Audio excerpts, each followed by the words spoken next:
Hello friends, R K P study plus में आपका स्वागत है। चलिए हम लोग अपनी क्लास को स्टार्ट करते हैं। देखते हैं। अच्छा, क्लास स्टार्ट करने से पहले यह कहना चाहूंगा कि सभी लोग चैनल को सब्सक्राइब करें और ज़्यादा से ज़्यादा चैनल को शेयर करें। ठीक है। और यह हमारी करंट अफेयर की दूसरी क्लास है। तो जिसने भी अभी पहली क्लास नहीं देखी है तो वो अपना पहली क्लास पर विजिट करें और देख के सेकंड दूसरी क्लास आज है तो यह देखें। ठीक है। तो इस तरीके से करंट अफेयर का आपका वीकली सेशन पूरा रहेगा और बहुत बड़ी क्लास नहीं रहेगी, 20 से 25 मिनट की क्लास रहेगी, तो डेली आप देख सकते हैं उसको। ठीक है। तो बहुत ज्यादा टेंशन नहीं, और इस क्लास से आपका करंट अफेयर आपको किसी भी मैगजीन की आवश्यकता नहीं पड़ेगी और आप जो है धीरे धीरे करंट अफेयर में बहुत स्ट्रांग हो जाएंगे इस तरीके से। ठीक है। और इसी क्रम में हम लोग आज का अपना सेशन स्टार्ट करते हैं और कार्टी सेल थेरेपी के बारे में समझते हैं कि कार्टी सेल थेरेपी क्या है।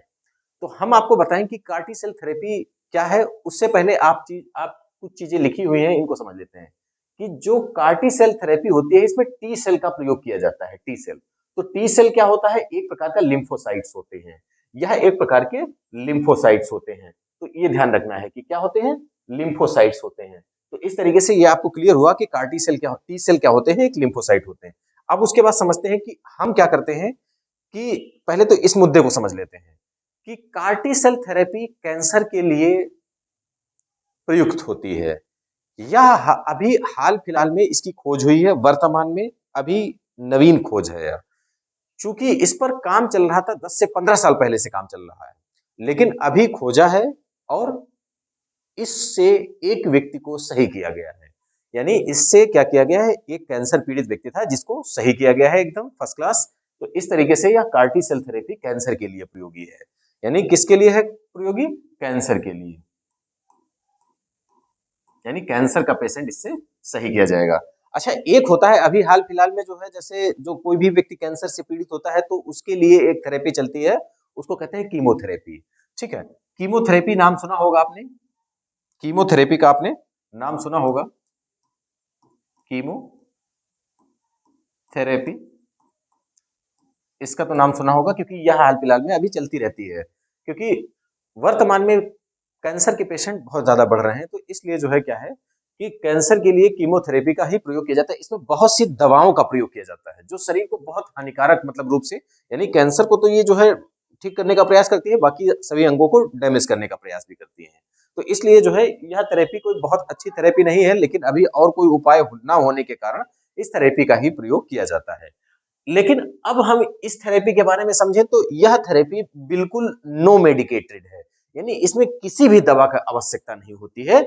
इसमें केवल जो कैंसर पीड़ित व्यक्ति है उसका टी सेल लिया जाता है और उसी से जो है कार्टी सेल बना दिया जाता है लैब से। देखिए एक बार समझिए।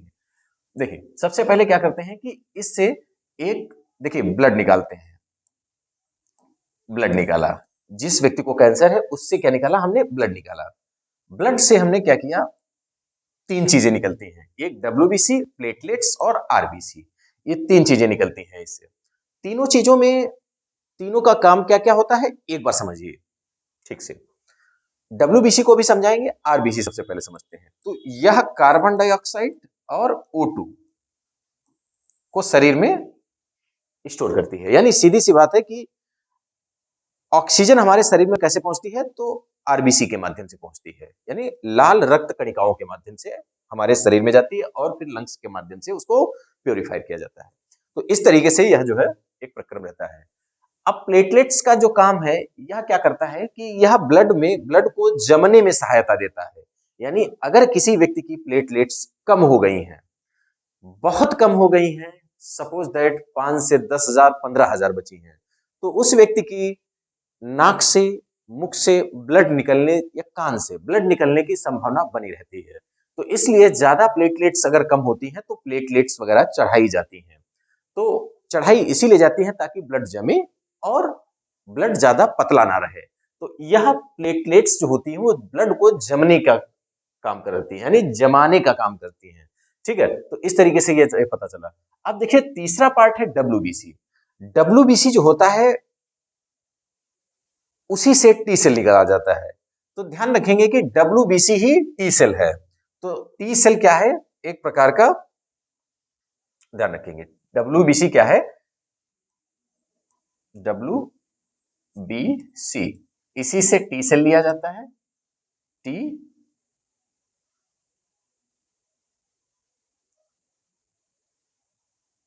टी सेल लिया जाता है। ठीक है, तो इस तरीके से इसी से टी सेल लिया जाता है और इस टी सेल को लैब में ले जाकर क्या बनाया जाता है, कार टी सेल के रूप में डेवलप कर लिया जाता है। हालांकि ये लैब के द्वारा जो डेवलप किया जाता है इसमें किसी भी मेडिसिन का प्रयोग नहीं होता, लेकिन फिर भी यह बहुत कॉस्टली है। ठीक है, तो यह कॉस्टली ज्यादा होने के कारण अभी तो ये दुर्लभ है, लेकिन हो सकता है कि समय के साथ यह धीरे धीरे सभी आम नागरिकों तक पहुंच हो सके। ठीक है, तो अभी नहीं कहा जा सकता, लेकिन आगे चल के देखा जाएगा।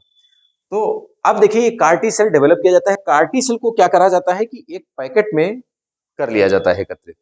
अब हम आपको बता देते हैं कि इस पैकेट को आप ध्यान रखिए कि एक पैकेट बन चुका है ये कार्टी सेल का। अब हम आप समझते हैं कि कैंसर कैसे होता है।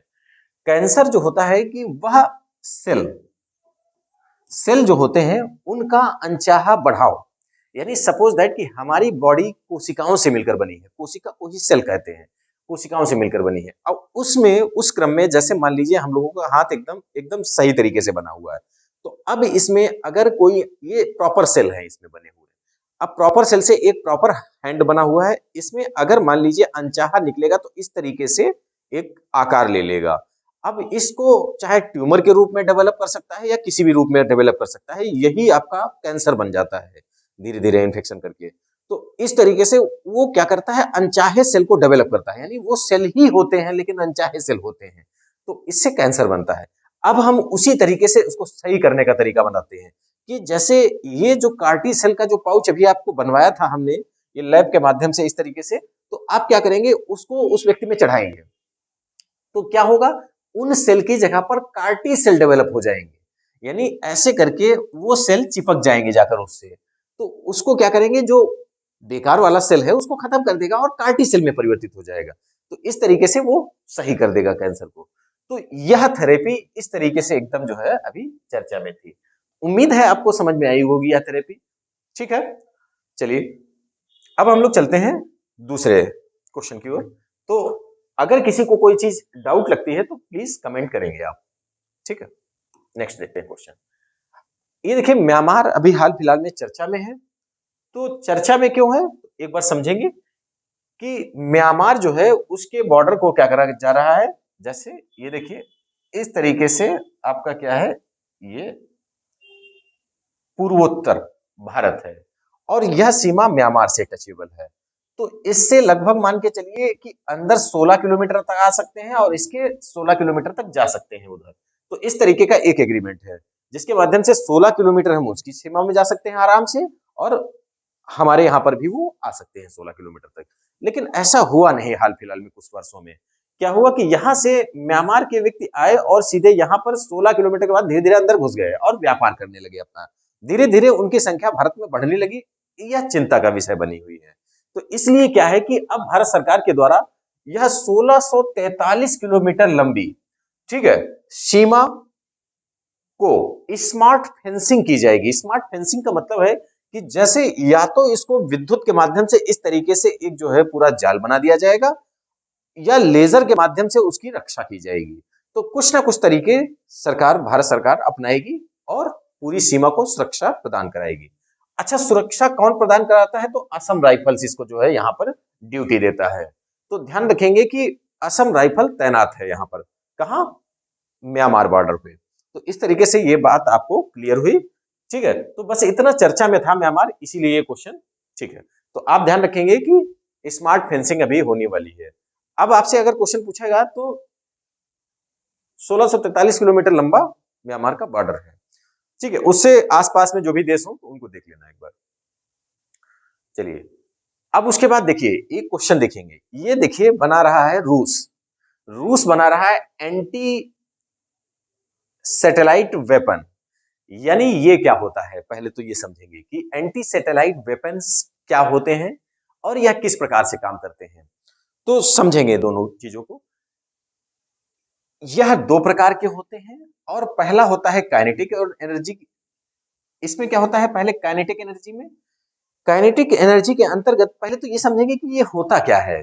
तो ध्यान रखेंगे कि हमारे पृथ्वी के ऊपर सभी देशों की अपनी अपनी सैटेलाइटें हैं। सैटेलाइट का काम होता है विजुअल्स देना, यानी अगर मान लीजिए किसी युद्ध की स्थिति होती है या कुछ भी, मतलब सपोज दैट कि जैसे हमें देखना है, अगर मान लीजिए वो सैटेलाइट से हम भारत पर नजर अपने रख सकते हैं कि कहां पर कौन सा घुसपैठिया आया है। इस तरीके से सब चीजें निगरानी की जाती है वर्तमान में। तो सैटेलाइट वर्तमान में बहुत प्रमुख चीजें बन गई हैं। तो यह बहुत किसी भी देश के लिए बहुत आवश्यक है सैटेलाइट। अब अगर सैटेलाइट को ध्वस्त कर दिया जाए तब तो वो देश कुछ नहीं कर पाएगा, तब तो उसके पास जो है किसी भी प्रकार की सुविधा नहीं बचेगी। तो इस कारणवश क्या किया गया है कि अभी मान लीजिए हमारी सैटेलाइट को कोई नष्ट करे, तो इसलिए हम उसने जो है हम क्या करेंगे, अपने वेपन्स रेडी रखेंगे ताकि कोई अगर अटैक करता है या कोई भी सैटेलाइट हमारे क्षेत्र में घुसती है तो उस कंडीशन में, यानी हमारे क्षेत्र में जो है अपना निगरानी कर रही है, तो उसको हम ध्वस्त कर सकते हैं। तो इस तरीके से क्या किया गया है, रूस के द्वारा क्या किया गया है, एक वेपन बनाया गया है जो क्या करेगा कि अगर कोई रूस के ऊपर निगरानी करेगा तो उसको वह ध्वस्त कर देगा। ध्वस्त करने के दो तरीके हैं, ध्यान रखेंगे दो कौन कौन से तरीके हैं। एक तो काइनेटिक एनर्जी के द्वारा, एक साइबर अटैक के द्वारा। तो इस प्रकार से दो प्रकार से तरीके मेथड हैं जिनके माध्यम से किसी भी सैटेलाइट को ध्वस्त किया जा सकता है। अब इसमें समझेंगे कि इसके माध्यम से, काइनेटिक एनर्जी के माध्यम से क्या होता है कि रॉकेट वगैरह जो है, जैसे मान लीजिए कोई भी जो है विदेशी सैटेलाइट देख रही है रूस को, तो वो क्या करेगा, रूस उसको ध्वस्त कर देगा, यानी सीधे मिसाइल के माध्यम से मिसाइल उस पर दाग देगा तो वो चकनाचूर हो जाएगा सैटेलाइट। तो ये एक तो तरीका है। दूसरा क्या तरीका है कि आप साइबर अटैक कर देंगे, यानी उस पर साइबर अटैक करा देंगे, तो उसको हैक कर लेंगे। हैक करने के बाद वह जो है अब काम नहीं कर पाएगी वो सैटेलाइट। अच्छा, ये तो सब ठीक है, लेकिन इससे हमारे स्पेस में कचरा बढ़ रहा है। यानी उसमें क्या है कि जैसे मान लीजिए अगर हम ध्वस्त करेंगे या उसको हैक करेंगे तो वो सैटेलाइटें हो जाएंगी बेकार, तो वो कचरा वहीं पर बना रहेगा, हम फिर से छोड़ेंगे। तो इस तरीके से बहुत ज्यादा पृथ्वी के आसपास में कचरा फैल रहा है। तो इस तरीके से ये सब चीजें जो है, तो चलिए ठीक है। अब हम लोग नेक्स्ट क्वेश्चन पर आते हैं। ठीक है, अब हम लोग देखते हैं डब्ल्यूटीओ। डब्ल्यूटीओ वर्तमान में चर्चा में बना हुआ है। डब्ल्यूटीओ चर्चा में बना हुआ है हाल फिलहाल में, क्यों बना हुआ है तो हम आपको एक बार बताते हैं। केयर्न्स ग्रुप, केयर्न्स ग्रुप जो है चर्चा में है। यह 1986 में बना था, जिसमें 19 देश सम्मिलित हैं। ठीक है, ये लिखा हुआ है 19 देश सम्मिलित हैं। तो अब क्यों चर्चा में है तो हम समझते हैं कि केयर्न्स ग्रुप का काम होता है एग्रीकल्चर मार्केटिंग को बढ़ावा देना। एग्रीकल्चर मार्केटिंग को बढ़ावा देना यानी इसमें वह सब देश आते हैं जो एग्रीकल्चर को प्रमोट करते हैं। देखिए, अब इसमें ऑस्ट्रेलिया है, न्यूजीलैंड है और भी बहुत से देश हैं जो इसके अंतर्गत, ब्राजील और भी देश आते हैं। ठीक है, तो अब इनका एक समूह है पूरा। यह एक एग्रीकल्चर से संबंधित एक ग्रुप है, यानी यह एग्रीकल्चर के व्यापार को बढ़ाने के लिए है। अब इसमें समझेंगे कि डब्ल्यूटीओ में इन्होंने शिकायत की है भारत के खिलाफ, तो इसलिए चर्चा में है। देखिए क्या भारत भारत के खिलाफ किया है। अब हम आपको बताते हैं कि एक्चुअली इसमें देखें, इसमें क्या हुआ है कि भारत ने सब्सिडी जो दिया है उसी को लेकर ऐतराज कर रहा है आपका जो है, क्योंकि रीजन क्या है कि भारत एमएसपी देता है। MSP, minimum support price, MSP देता है भारत। ठीक है, लगभग 22 फसलों पर एमएसपी देता है, जिसमें से एक फसल जो कि एफआरपी दिया जाता है, एफआरपी दिया जाता है गन्ने पर। ठीक है, इसी में से है। तो आप ऐसे मान के चलेंगे कि लगभग मान के चलिए कि 22 फसलों पर एमएसपी दिया जाता है। डब्ल्यूएचओ यह नहीं कहता कि आप एमएसपी ना दीजिए या आप सब्सिडी ना दीजिए, लेकिन उसकी भी कंडीशन है, टर्म्स एंड कंडीशन है। तो उसने 3 प्रकार के बॉक्स बनाए हुए हैं, ये देखिए। एक तो रेड बॉक्स है, एक ग्रीन बॉक्स है, एक अंबर बॉक्स है। इस तरीके से ये 3 प्रकार के इसने बॉक्स डेवलप किए हैं, जिसके माध्यम से सब्सिडी के क्या क्या रूल्स रहेंगे, रेगुलेशन रहेंगे, उनके बारे में चर्चा की है। ठीक है, अगर कोई देश उसकी जो लिमिटेशन है उनके माध्यम से नहीं काम करता है, तो फिर उस पर वह जो है बैन लगाने का काम करेगा।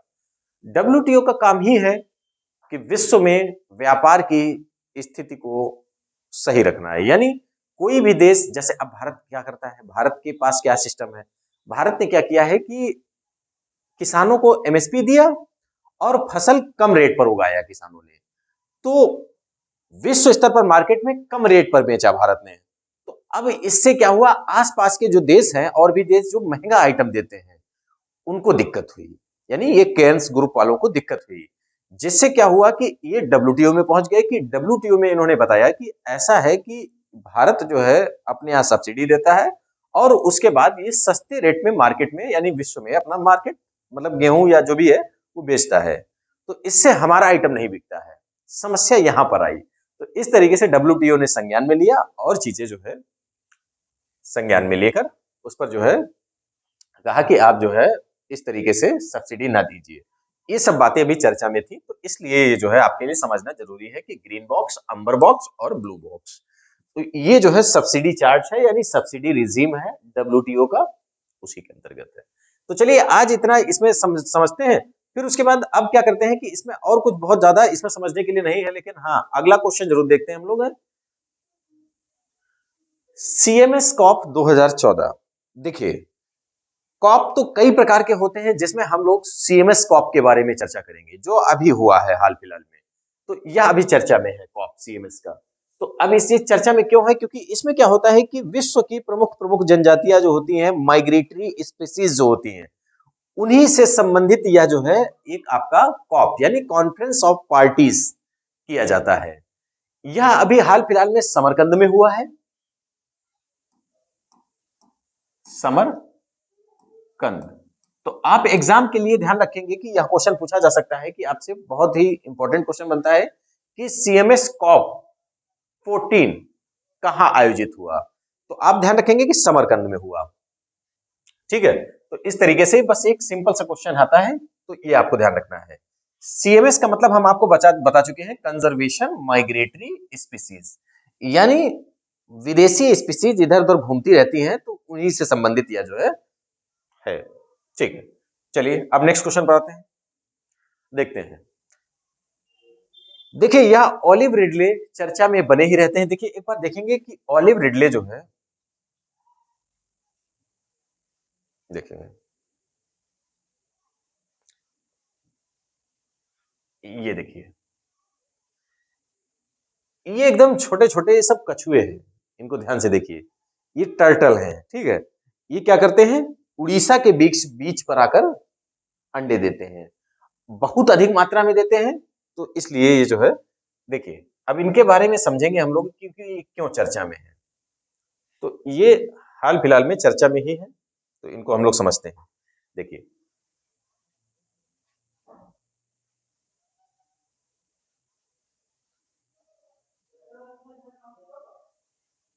ठीक है, चलिए अब हम लोग देखते हैं कि मुख्य रूप से प्रशांत महासागर और हिंद महासागर में पाए जाते हैं यहाँ। ठीक है, तो कहाँ कहाँ इनका जो है हैबिटेड एरिया है, कहाँ कहाँ है, तो एक तो प्रशांत पैसिफिक ओशियन और उसके बाद हिंद महासागर में है। आयुसीएन जो स्टेटस है वह इसका वल्नरेबल, यानी ठीक ठाक मात्रा में यहाँ ऑलिव रिडले पाए जाते हैं।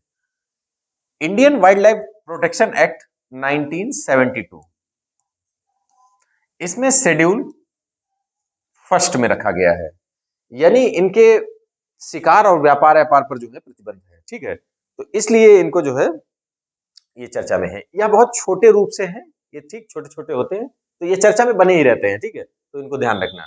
ठीक है, तो चलिए अब हम लोग आगे एक और टर्टल है उसके बारे में चर्चा करते हैं। देखिए एक ये है लेदर बैक टर्टल, इसको भी समझेंगे कि यह बहुत बड़ी, मतलब जिस प्रकार से ऑलिव रिडले एक बहुत छोटा छोटा टर्टल है, उड़ीसा के बीच पर जो है ज्यादा मात्रा में पाया जाता है, वैसे ही यह जो है एक बहुत बिग साइज का जो है लेदर बैक टर्टल है। यह बहुत बड़े साइज का लेदर बैक टर्टल है। ठीक है, तो इसको भी याद रखेंगे कि लेदर बैक टर्टल। ठीक है, इसका आयुष्यन जो स्टेटस है वो देखिए वल्नरेबल है, यानी ठीक ठाक मात्रा में है। वाइल्ड लाइफ प्रोटेक्शन एक्ट के तहत जो है यह शेड्यूल 1 में इसको देखिए, अपेंडिक्स की शेड्यूल 1 में रखा गया है और वाइल्ड लाइफ प्रोटेक्शन एक्ट के अंतर्गत भी जो है इसको ठीक ठाक कंडीशन मतलब यानी इसका व्यापार नहीं किया जा सकता है और उसके बाद इसको जो है एक तो व्यापार नहीं किया जा सकता है, दूसरा इसका शिकार नहीं किया जा सकता है। तो इस तरीके से इस पर जो है प्रतिबंधित है, ठीक है? लेकिन मात्रा इनकी ठीक-ठाक है, यानी आयुष्मान के स्टेटस में ये ठीक-ठाक मात्रा में उपस्थित है। तो अब देखिए कि कितना बड़ा बिग साइज का है ये, ठीक है? तो इस तरीके से ये अब समझते हैं कि पोंजी स्कीम क्या है? पोंजी स्कीम इंपॉर्टेंट है। भारत में पोंजी स्कीम के लिए क्या-क्या प्रावधान है और पोंजी स्कीम क्या होती हैं? तो उनको हम लोग समझते हैं कि पोंजी स्कीम क्या होती है। पोंजी स्कीम को समझने से पहले हम एक चीज समझते हैं कि देखिए, पोंजी स्कीम को समझने से पहले हम लोग क्या समझेंगे कि पोंजी स्कीम क्या होती है? सबसे पहले देखेंगे, इस चार्ट के माध्यम से एक बार समझिए कि एक व्यक्ति है जो कि क्या करता है? पोंजी स्कीम को स्टार्ट करता है। पोंजी स्कीम ऐसी स्कीम होती है जो ठग स्कीम के नाम से भी अगर कही जाती है। जैसे सपोज दैट कि हम अगर यदि कहें कि आपका रुपए 1 महीने में डबल या 1 साल में डबल या मतलब उसकी एक लिमिट होती है, उसमें डबल या ट्रिपल करने यानी ज्यादा लाभ देने का एक प्रयास किया जाता है। उसमें क्या करा जाता है कि यह जो है मेन आदमी है जो ठग है, ठीक है? और यह क्या करेगा? यह इनको जो है रुपए देगा। ये इनसे कहेगा कि आप रुपए हमको दीजिए, हम आपका डबल करेंगे, ये दे देंगे रुपए। ऐसे ही एक और बनाएगा व्यक्ति ये इसको। तो ये दोनों लोगों का रुपए ये वापस कर देगा, अभी डबल कर देगा इनका। तो इनको लगेगा कि वाह क्या बात है, रुपए तो डबल हो गया। तो अब यह इनको भी बताएगा, इनको बताएगा तो इस तरीके से यह भी रुपए जो है यहाँ पर लाएंगे तो हो सकता है कि इनको भी प्रोवाइड करा दिया जाए रुपए, ठीक है, कुछ हद तक। फिर उसके बाद क्या करेंगे कि जब ये भी व्यक्ति जो है ये सब देखिए इधर से इधर ये सबको फैलाने लगेंगे और जब ज्यादा रुपए हो जाएगा तो यह लेकर रुपए भाग जाएगा, यह भाग जाएगा रुपए लेकर। तो फिर डबल अबल नहीं हो पाएगा। तो ऐसी स्कीम को पोंजी स्कीम के नाम से जाना जाता है, ठीक है? तो ये आपको क्लियर हुआ कि पोंजी स्कीम क्या होती है, ठीक है? ये बात क्लियर हुई आपको, ठीक है? तो अभी ये पोंजी स्कीम के लिए बहुत से ऐसे कानून बनाए गए हैं जो मतलब जो है भारत सरकार के द्वारा भी बनाए गए हैं और इस तरीके से ये सब चीजें चलती हैं, ठीक है? तो ये आज का जो है लास्ट टॉपिक था। चलिए अब हम लोग जल्दी ही अपनी जो है दूसरी क्लास में कल मिलेंगे, ठीक है? तब तक के लिए बाय बाय दोस्तों, जय हिंद दोस्तों।